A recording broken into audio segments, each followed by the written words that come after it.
Joining me now is Sully, Chris Sullivan. We call him Sully, traffic guy Sully from KIRO Radio. And the question I asked in Choose Your News, Chris, was this. How fast and recklessly do you have to drive before you get fired by Metro if you're doing a Hope Link ride or one of the ride-to-go things? Because I guess you got a video from a listener. Let's talk about that. Yeah, we got a listener send us an email a couple weeks back that was pretty disturbing. It showed a ride-to-go van, or just a ride-to van, I guess. I keep adding the go onto the end of it. Either way, this driver, this listener, was pacing this van as it went southbound on Highway 509, pulling out of the, the First Avenue South Bridge area, working their way south towards Burien and towards the airport. And this ride-to van was going 85 to 90 miles an hour consistently, just busting down the road. And this driver tried to keep pace, match the speed.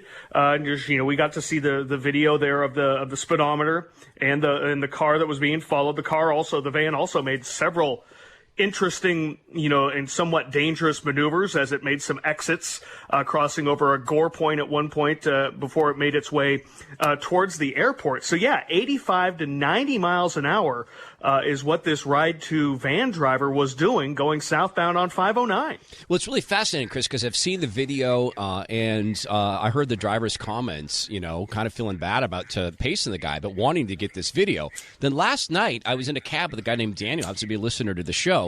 He does Hope Link rides, Chris, and he tells me that Hope Link rides are GPS tracked when it's a yellow cab from Snohomish, and that Hope Link will not continue contracts with cab drivers who exceed the speed limit. Did Metro mention anything like this to you, King County Metro, who contracts with these guys? Yeah, I reached out to Metro, and they put me in touch with someone who handles the ride-to sharing service, and basically said, listen, the driver was able to get the van number. They were able to tie that back to the actual driver of the van, and they told the person, listen, you must follow all speed limits and laws. That's the way it works. You do this one more time and you're gone. But once, even at this speeds, was not enough to get this person fired. It will take another time at going at this speed or breaking any laws before that person would be terminated. Wow. I mean, and this is, Chris, aren't we to believe that goal zero is a real thing? Like that they don't want people killed in traffic accidents? And this person... Target zero is the goal by 2030, zero traffic deaths.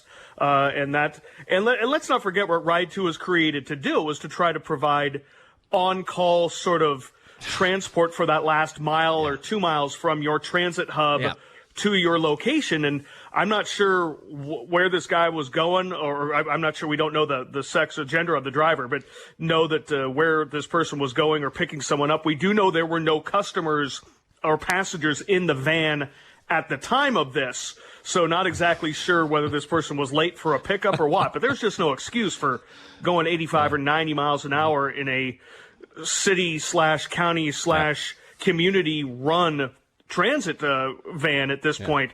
And we're lucky we got this video and we're able to identify the driver, and this driver's been spoken to, but it will take another violation of the rules to actually get this person terminated. Yeah, if only there were some private companies, Chris, that did that last mile thing, sort of a ride-sharing thing, but that's probably far off in the future. I'll tell you one thing we're going to do, Chris, is we're going to do a public document request to find this driver's history and see if maybe this isn't the first time they've done this. I also would be very, very curious to see how many of these vans are being treated this way, and I'm really thankful we got the video. Thankful for you. It's Traffic Guy Sully on Twitter, right? News Guy Sully, or at KIRO Traffic at Twitter. Either one, I answer to both. Right. Tracy does the afternoon at KIRO Traffic. Of course she does. Yeah, Tracy Taylor's here with us all the time. All right, Sully, appreciate you. We'll put a story up on mynorthwest.com about this, and thanks for tracking this down and sharing it with the Kane and Mike and Todd.